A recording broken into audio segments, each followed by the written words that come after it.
Okay, before we get into these in more detail, what about processes like negotiation, conflict coaching, and collaborative practice? Yeah, that's a great question. Are those processes ADR processes or not?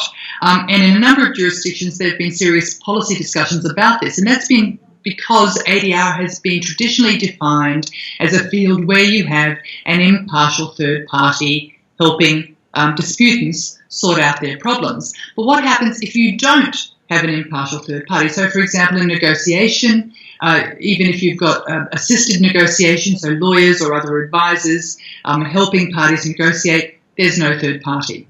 In conflict coaching, you have a party working, or rather a coach working one-on-one with a client to help the client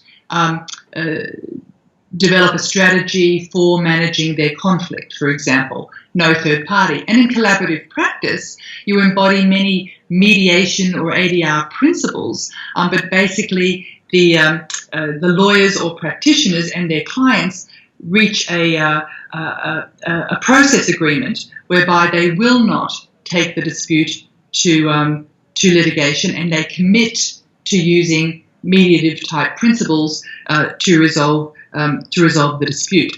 So in my view, there is no good reason not to include these processes in ADR. I think it goes back to the definition of what is ADR. And if you want to be pedantic and insist that there is a third party, well then they're not part of it. But they really embody the spirit of ADR, and I don't see what point there would be in excluding them. I mean, I think it really reflects the fact that this field is vibrant and it's growing.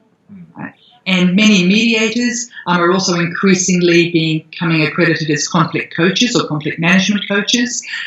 Many lawyers who are trained in mediation are now moving also into collaborative practices. So it's part of the same field in spirit.